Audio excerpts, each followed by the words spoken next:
আমি খেলবো ইয়া। পাগল এটা কি করলো? আমি এখন মসজিদে যাব? পাগল তো আমার পুরো জামা কাপড়টাই নষ্ট করে দিল।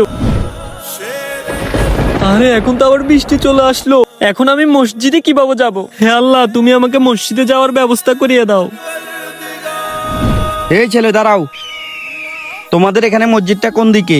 আঙ্কেল, মসজিদটা একটু সামনে গেলেই পাবেন। বাবা আমি তো এই এলাকায় নতুন, আমাকে একটু নিয়ে চলো। আচ্ছা ঠিক আছে, চলেন। বাবা তুমি যখন প্রথমবার মসজিদে যাওয়ার জন্য রওনা হয়েছো, তখন একটা পাগল তোমার গায়ে ময়লা ফেললো, তবুও তুমি থেমে যাওনি, তুমি আবার বের হয়েছো নামাজ পড়ার জন্য। কিন্তু আল্লাহ তোমাকে পরীক্ষা করার জন্য বৃষ্টি দিয়ে দিয়েছে। এরপর তুমি আল্লাহর কাছে ফরিয়াদ করেছিলে, আর আল্লাহ তোমার ফরিয়াদ কবুল করে নিয়েছে। ওই দেখো সামনেই মসজিদ। আরে মসজিদের কাছে চলে আসলাম, চলেন আঙ্কেল একসাথে গিয়ে নামাজ পড়ে আসি। বাবা তুমি আমার নামাজের কথা চিন্তা করা লাগবে না, তুমি যাও।